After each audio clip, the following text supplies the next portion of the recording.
And of course, nothing was done when Jo Brand said she wanted to throw acid in Nigel Farage's face. We just recently, the last couple of days, a Lib Dem elected councillor put a picture of a cartoon character firing a gun in response to a TERF, a women's rights person. Nothing was done on that. Now that's a gun compared to just punching someone in the old globulars. So there's clearly two-tier policing in evidence here, and it's got to the point now where even the left can't defend it.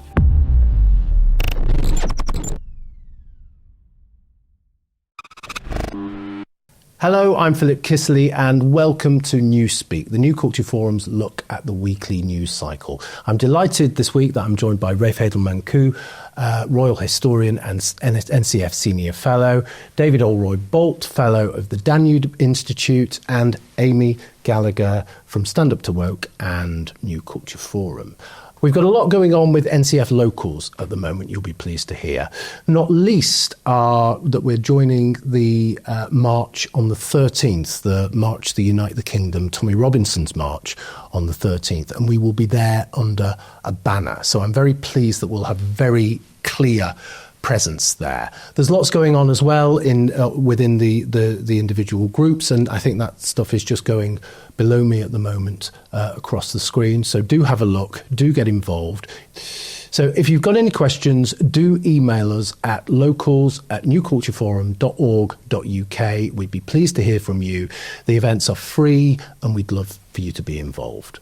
Okay, shall we get going then with the first topic, and that is what's been happening to Graham Linehan this week, which has just been absolutely extraordinary. I think an absolute assault on our freedom of speech. Amy, what's been going on? Yeah, I mean, this is, to me, one of the most egregious totalitarian examples that we've seen of a crackdown on free speech. I've never seen anything like it. If this isn't a tipping point, then I don't know what is. Graham Linehan was arrested by 5 police officers after he got off Heathrow Airport in the UK. He's been in America script writing, I believe. And as soon as he landed, he was put in a cell for 16 hours for 3 tweets that he made, which he made while he was in America. So that's quite important.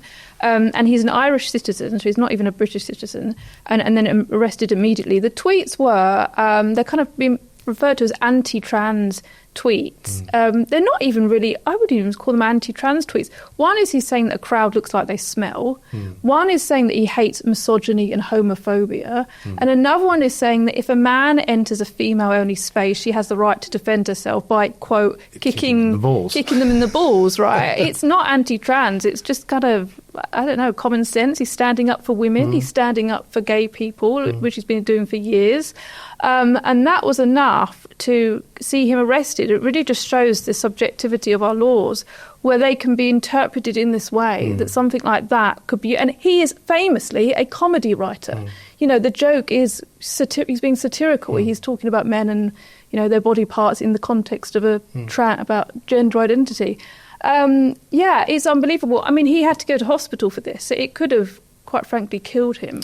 So, so he posted a picture of himself in hospital with extremely high blood pressure, and this is very dangerous for him. This is kind of stroke territory, isn't it? Yeah, I mean, to me, I've met Graham Linehan, so I've interviewed him on the show, and he's obviously a friend of the show. And you know, you notice when you talk to him how affected all of this bullying and harassment has been of him over the years. He's lost the Father Ted musical, which is hundreds of thousands of pounds. It's really affected his whole comedy career. He does feel like a broken man, and it's disrupted his family life and all sorts of things. I mean, he talks about all this very openly. So for this, it's like for him must be like the absolute final straw that the government would put him in prison, or you know, in a cell. I mean, yeah, it could have killed him. And I just sort of, you just think, what then? Where would we be? And it's just so, you know, he's such a lovely man as well. All he ever does is stand up for children, women, gay people, you know, and this is, I think, I mean, it's sent shockwaves, you know, throughout not just the British media, but the American media. I mean, everybody's saying, what is going on in Britain? It's like we are an embarrassment now. And I don't really know where we go from here. I mean, you know, nobody, it seems, can understand or explain why the police did this. Nobody's, you know, been sacked yet that we know of. But how can you have 5 police officers How can you justify that? I mean, I don't know. Would a terrorist or a murderer be met with 5 police officers in that way? I don't know. Well, you also think that, shoplifters just get off scot-free. There are assaults in the streets, nothing happens. It's policing tweets and not the streets. I think the fact that he's a nice person who stands up for women and children, that's done for him, hasn't it, Rafe? Yeah, well, I think this actually may be the straw that breaks the camel's back, because the response, even from people on the left, has been one of incredulity at the nature of all this. Even Owen Jones, the banner carrier for cancel culture, has spoken out against this. Keir Starmer felt very awkward and said police should be policing streets, not tweets. And there's a general feeling of alarm that 5 armed police officers. Now, we've had the police come out and say that we've been put into a position that we don't want to be in. We need more clarity from the government about this, essentially saying that this is because of the legislation. I'm sorry, that's a lot of nonsense. Firstly, it's the College of Policing, for example, that brought in non-crime hate incidents. That wasn't done by the government. And the police have a choice about which crimes to prosecute. Discretion. Yeah. And of course, nothing was done when Jo Brand said she wanted to throw acid in Nigel Farage's face. We've had, just recently, the last couple of days, a Lib Dem elected councillor put a picture of a cartoon character firing a gun in response to a TERF, a women's rights person. Nothing was done on that. Now, that's a gun compared to just punching someone in the old globulars. So there's clearly two-tier policing in evidence here, and it's got to the point now where even the left can't defend it. And yes, and of course, the timing of Nigel Farage getting to America to testify before Congress about the state of free speech couldn't have been better. It was quite beautiful. Hello, please excuse this brief interruption, but I'd be really grateful if you could please hit the subscribe button and subscribe to our channel. Our mission is vitally important, and we must grow this channel to ensure that our content reaches the biggest possible audience. The best way to do this is for you to subscribe. It's totally free. And in addition to subscribing, if you're able to donate or join our membership scheme, please click on the link in the description or visit our website, newcultureforum.org.uk. We've got great plans ahead, but we can't do it without your support. From only £4 per month, you'll receive a range of perks and benefits, including exclusive content. Thank you. It's quite beautiful. So is this a tipping point then, David? I don't think it is, because there is such a vested interest in suppressing speech and expression in this country. Political interest, an establishment interest more widely, because every time someone like those of us on this show or Linehan speaks to point out the risibility of the public policy of this country for the past quarter of a century, these people are attacked directly. So I think it will be a flash in the pan. I think the only, horrible to say, but had he actually died, he could have become a martyr for the cause, which is something nobody wants to do. That might have had that effect. But I just don't see why they are, the vested interest to which I referred have yet reached the point where they're willing to give up. Because they can use the Public Order Act of 1986, they can use the Communications Act 2003, they can use any number of hate crime acts to suppress free speech. Because we live within a legislative framework which is deeply antagonistic to the idea of free expression. Those things are not going to go away overnight. They're going to remain on the statute book for anybody who wishes to bring these kind of vexatious claims to bear. And also, I think, that, as Grace said, the National College of Policing is in so deep with this that they can't face the humiliation of backing down. I think this is what it comes to in all these cases. Well, I think we've got an activist police force, definitely, haven't we? And one incapable of exercising discretion. I think both of those things together. No, forgive me. They can exercise discretion, but just never in the cause of those in the right way. Freely, of course. Yeah.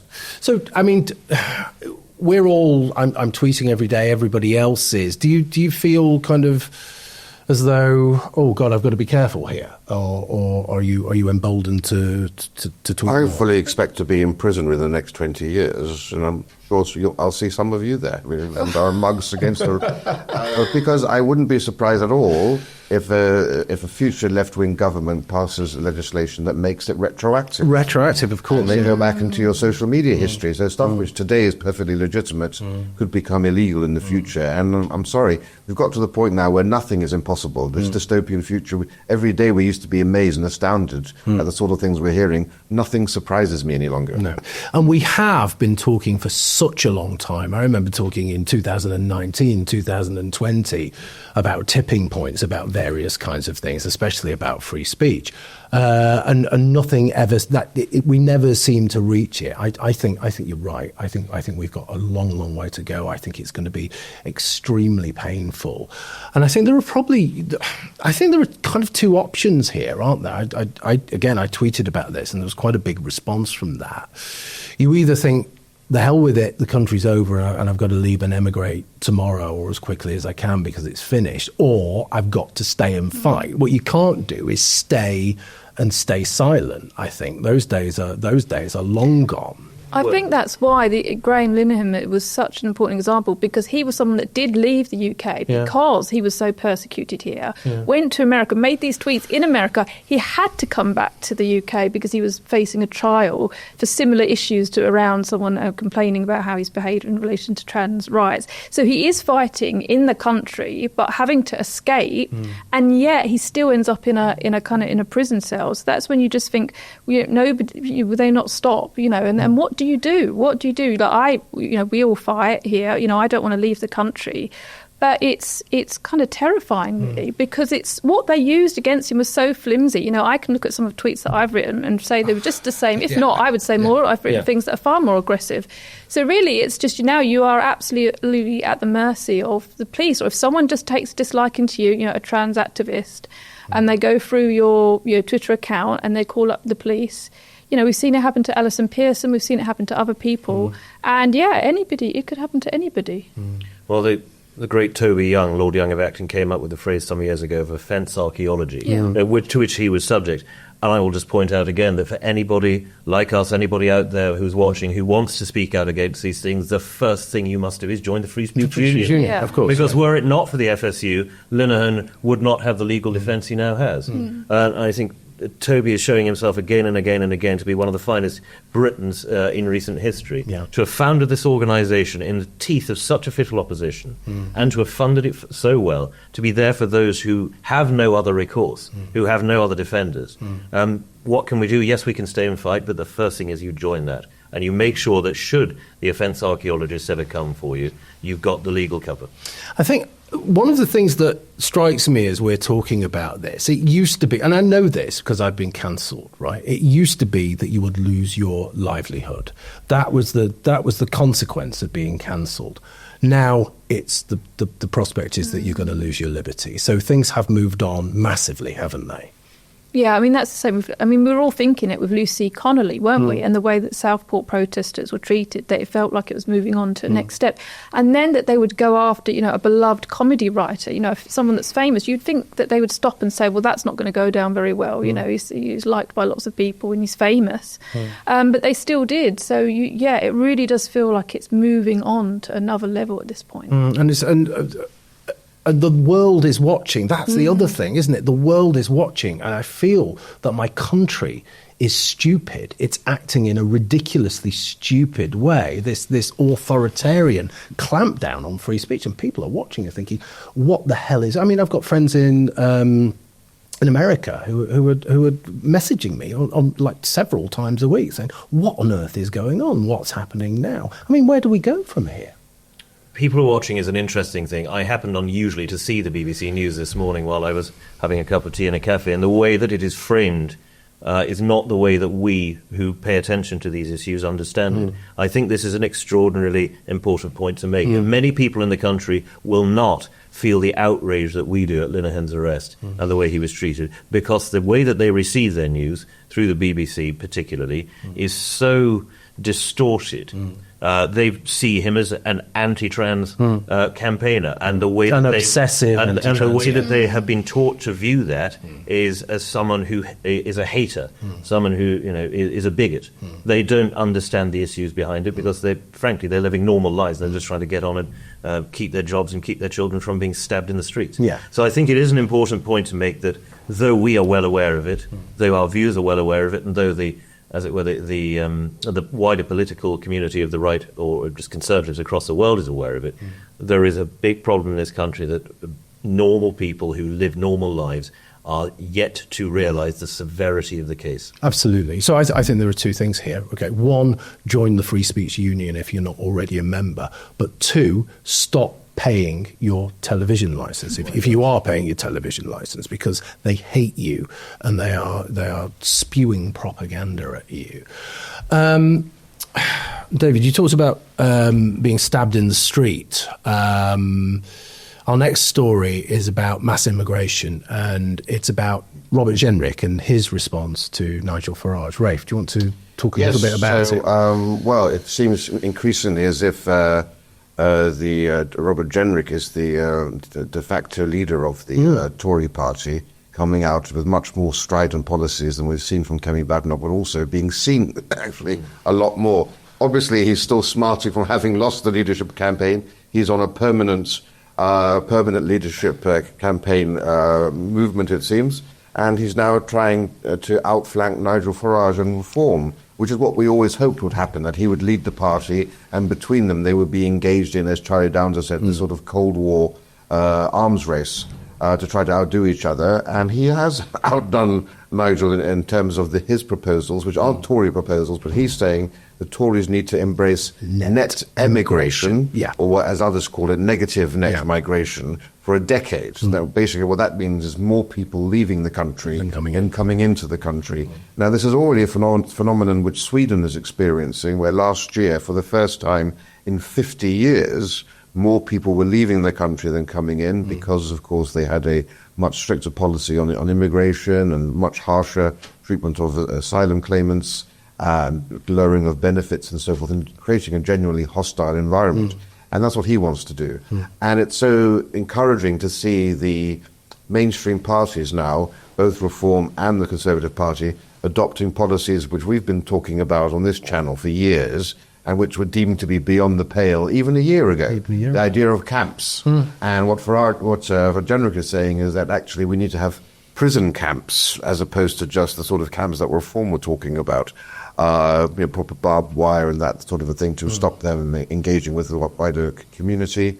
He also says that unlike Nigel Farage, he also is in favour of deporting women and children. He says if you don't deport women and children, you're simply going to encourage the smugglers to focus on women, so you'll have more women coming over, but also you'll have an increase in the number of people lying about their age and saying that they are in fact children. And we've just had data out today which shows that potentially 40% of asylum seekers have lied about being under 18, which is absolutely remarkable. So it's strident stuff. He also said, no, the question is, yes, negative net migration is a lovely goal, but how do you get there? And what is the process?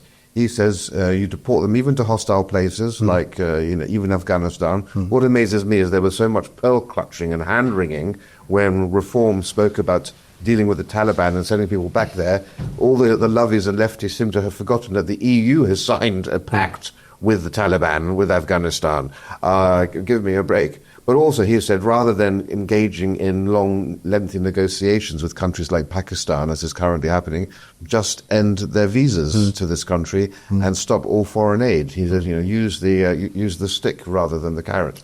Well, just to add on to that, Ray, 52% of the public support putting asylum seekers in prison camps. So he's certainly onto something. This is strong stuff from a Conservative MP, isn't it? You could argue that we're in a state of national emergency at the moment. When I think of Robert Jenrick, I don't actually think of him as being part of the Conservative Party. I think of him just being on his own and having a set of ideas and policies on his own. How does he relate to the rest of them? I think he's doing an extremely good job of, for the first time in many decades, representing in national politics the feeling of most Conservative Party members. Because for years the Conservative Party leadership has been at pains to distance itself from their members, whom they consider to be troglodytes with unpleasant views. Now Jenrick has realised that if he doesn't get ahead of this, then the party will die, his career will be over, and what comes next could be so far worse than they consider these policies to be, that it will have been a lost opportunity. I think it's as Ray said, he's very clearly the de facto leader of the opposition. Mrs. Badenoch is living on exceptionally borrowed time. I'd be surprised if she makes it to Christmas, really. I think her last chance of retaining any kind of grip on the party is the party conference in October, but even then she is such a consistently poor performer. She is so consistently behind the curve of politics that you would have to question, if you were her, why would you want to be there? You're failing in real time. You're failing in the most public way possible and being made to look a fool by the man whom you supposedly beat comprehensively last year. As to the messaging, as it were, of Jenrick, I think, again, it's just that he's realised the severity, the depth of the problem. He's realised that, as you say, we are in a national emergency. When 1 in 20 people in the country has arrived within the past 4 years, and they've arrived predominantly from countries that are hostile to us or inimical to our values, Nigeria, Ethiopia, India, you have a national emergency. There's no other way to frame it. There's no other way to frame it. I've been saying this for such a long time. I mean, we've got the Reform Party conference now this weekend. This is going out on Saturday. Is it going to impact on Reform's performance in the polls or not? Jenrick's proposals, I don't think so. But as Ray said, what we must hope is that it pulls Reform back towards harsh policies on immigration, because they must necessarily be harsh to deal with the harshness of the situation in the country. It's no point trying to pretend anymore that there is a kind of reasonable middle ground solution to this problem. The solutions are stark. The solutions are going to involve force, and they will probably take several years to enact. And that is entirely the fault of those who pushed for mass immigration. It is not the fault of those of us who have noticed the problem, pointed it out to the public, and demanded solutions. It is the fault of those like Blair, like Boris Johnson, and like everybody in between, who thought that instead of increasing productivity and encouraging the native population to have more children, you solve your economic and demographic problems by importing millions of people from the third world. They are now, sadly, not going themselves to reap the whirlwind that they've sown. They will certainly have to live through it. Yeah, and it isn't just about solving problems, is it? It's romantic. It's about virtue. It's about all of those things. We're in a mess, aren't we? We're in a total mess. I mean, I like Jenrick. I like the way he's pushing the conversation forward. I think he's got so much energy, it seems. I think it's such a shame that he wasn't the Tory leader. I think he would have been a good match for Keir Starmer in the dispatch box. You know, he's a former lawyer. He's very good. He's very strong on a lot of these issues. I just don't know with him where it's going to go, though. He clearly wants to be leader. I don't know if he will become leader, but then what is he going to be the leader of? Because a lot of the current Tory MPs that are to the right are thinking of jumping over to Reform. So he's going to be left as a sort of, a leader that's of a party that's not necessarily going to be behind him. I mean, I was reading Jacob Rees-Mogg is considering going over to Reform. So what is the Tory? It seems to me he is much better placed in the Reform Party. It's a bit strange. I can understand he wants to be leader of the Tory Party. But yeah, he's a great politician, but it feels like, to me, where Reform are in the polls, I think the latest polling was 32%. It feels that's where all the momentum and the energy is. And it is, as you say, such an emergency situation that, I don't know, maybe he's calculating that he is better placed to keep Reform in check for the overall cause. I don't know, but I hope at some point, eventually, he will cross over. Yeah. Because I think Reform, I've seen polls that are 29 today. I've also seen 32, but we had a few days ago 35, didn't we? I think Matt Goodwin was sharing 35. It's extraordinary. Yeah. It's absolutely extraordinary that Nigel Farage should very seriously be looking to form, a government in 2029 or before. We were just talking there, David, you were harking back a little bit to Blair and the previous Labour administration and then the Conservative administration. The last time we were thinking about ID cards was 2009, and yet they are on the news agenda again. What's going on with them? Yeah, what's going on is, as ever with ID cards, it's a stupid idea for people who have no ideas about how to control the population of this country. It will do absolutely nothing to stem illegal immigrants. It will do nothing to stop the black economy. The Deliveroo drivers who have never registered and never shall, because it's just yet another piece of bureaucratic inefficiency. The idea that somehow you're going to be given a number that governs everything in your life, we already have it. It's a national insurance number. Yes. Yeah. Everybody has it, whether being born here or when they become citizens here. The only effective ID cards will be to allow the state to have yet more oversight of your activities and potentially, therefore, yet more control of them. It's an idiotic idea to a problem that is so much greater than this. And frankly, it's just tedious that whoever's propounded it has not been drummed out of public life immediately for the mere suggestion. Well, just the whole assumption that, the black economy is somehow we don't know about it. It's absurd, isn't it? What do you think, Rafe? Well, I used to be a strident opponent of ID cards and shared all the views expressed by my noble friend over here. But it's interesting to look at polling. So, for example, in the Telegraph, which normally had an 80% number of people being opposed to them, there's now an even split in the Telegraph polling. Nationwide, 80% of the country seems to favour ID cards. There is an argument I can say. I'm on the fence now about this, rather than being completely opposed. There is an argument that it can actually help with the black economy, because quite often what happens is when you're having to prove who you are, you could easily forge any one of the 14 pieces of identity that you need to do. This would be much harder to forge. But I'm with you. I think you just need to have your national insurance number as in card form of some kind. Which we used to have. Which we used to have. Yeah, I think having your national insurance number with your photograph on there. But I think, technology has other ways to stop the black economy. The key point is that you need to make Britain less attractive than France. Yeah. The French are very good about clamping down on the underground economy. It should be said, Britain is, I think, the only country not to have an ID card in Europe. And I don't see much clamping down on free speech, on liberties in Poland and in Estonia and elsewhere, which have very strong ID card systems. So I think we can become a bit hysterical about ID cards. The reality is, if you look to our friends in Sweden and elsewhere, it hasn't really posed a dystopian future. But for example, we talk about the delivery apps, which are a huge source of problem for attracting migrants over here. I think that you should be able to scan your face before you before you hand over any food, for example. So that way you wouldn't have people sharing the same account. You can have 10, 15 people, men and women, sharing one Muhammad Abdul's account. But if you're forced to scan your face, that there are other technological ways in which you can achieve the same thing. If I may, on the polling in the Telegraph, it doesn't surprise me, because I think people are so desperate now, as in without hope, that they would look to things which previously they would have rejected. But that doesn't mean that that's the correct solution. It just means that they're crying out for somebody to answer these questions and do it quickly. Yeah, I was thinking, as you were saying earlier, Philip, this is such an emergency situation with the small boat crossings and mass immigration. And we're looking to our government to do something. And that the idea that this is what they serve up, to me, it's not even clear that it will solve the problems. No. But, we know, the reason why Reform are topping the polls is because they're talking about leaving the ECHR, getting outside of all of these human rights laws, making fundamental changes that will help us, in years to come, manage our country and our borders. And the idea that this is what the Labour Party would offer us. It's another clampdown on individual liberty. Yeah, we've just had this Online Safety Act, and it does seem that our governments always, whenever there's some crisis, they always lean into kind of censorship or online harms. You saw it with David Amos when he was killed, and it was made about online safety when he was killed in broad daylight. It had nothing to do with online safety.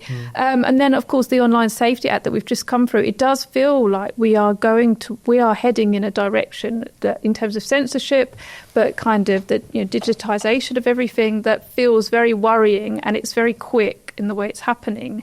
And as I said... just to interrupt you, that's a really good comparison, isn't it? Because the online safety thing, the age verification thing, it was supposed to essentially, it was supposed to stop boys looking at pornography. Well, and they just get around that in 5 minutes because they're native users. They know what they're doing. Yeah, okay? and it's the but same. It has all sorts of other ramifications. Yeah, and it's the same with these migrants. I mean, as I understand, a lot of them, when they arrive, they destroy all of their papers anyway. So, to me, it just seems like it's not going to. There's so many problems with immigration and small boat crossings.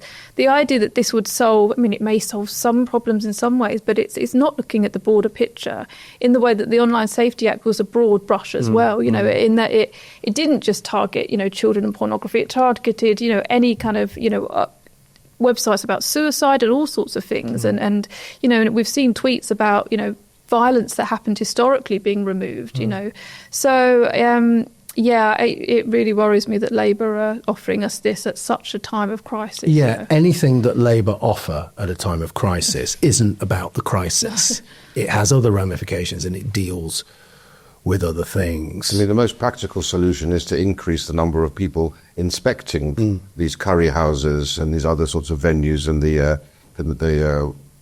material manufacturing, the tailoring and all that sort of thing. Because it's quite remarkable. The stat I saw earlier was that based upon the current number of inspections, an employer can expect to have the government visit them and check in on their staff once every 150 years.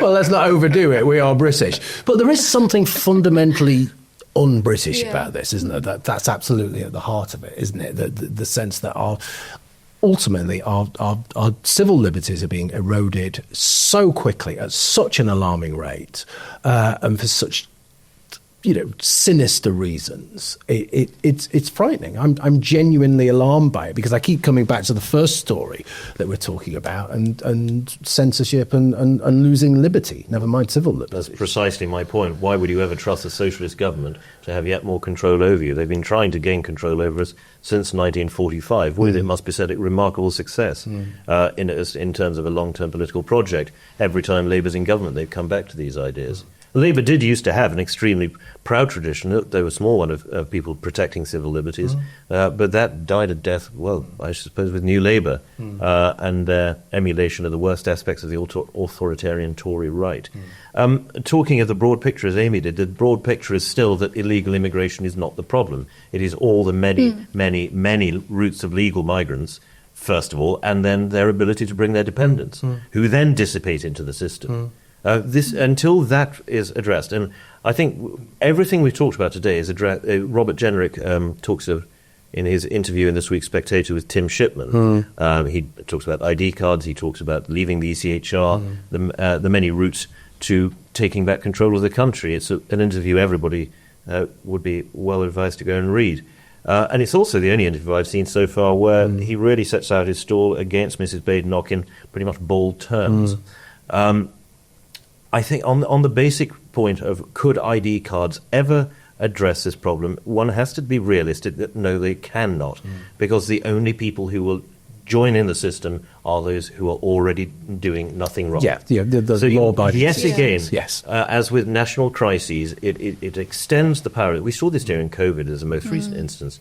It extends the power of the state, penalises those who live by the rules, and allows those who do not to carry on doing what they were doing anyway. It will be an expensive system. It will be a failure. Classic socialism. Right. And on that note, I think we'll finish. Rafe, David, Amy, thank you very much indeed. We're going to go over to the members section now to carry on chatting for a little bit. So if you'd like to see that in future, do sign up and become a NCF member. We'd love to have you. Okay. Thank you very much. Our mission at the New Culture Forum is and always has been to defend and celebrate Britain's history, culture and its people, and indeed Western civilization, at a time when both are under sustained attack. We have grown from small beginnings to become the country's most influential right-leaning cultural think tank. Our content is watched and read by some of Britain's most influential political figures. But now, we need your help. If you believe in what we do, then please do become a member.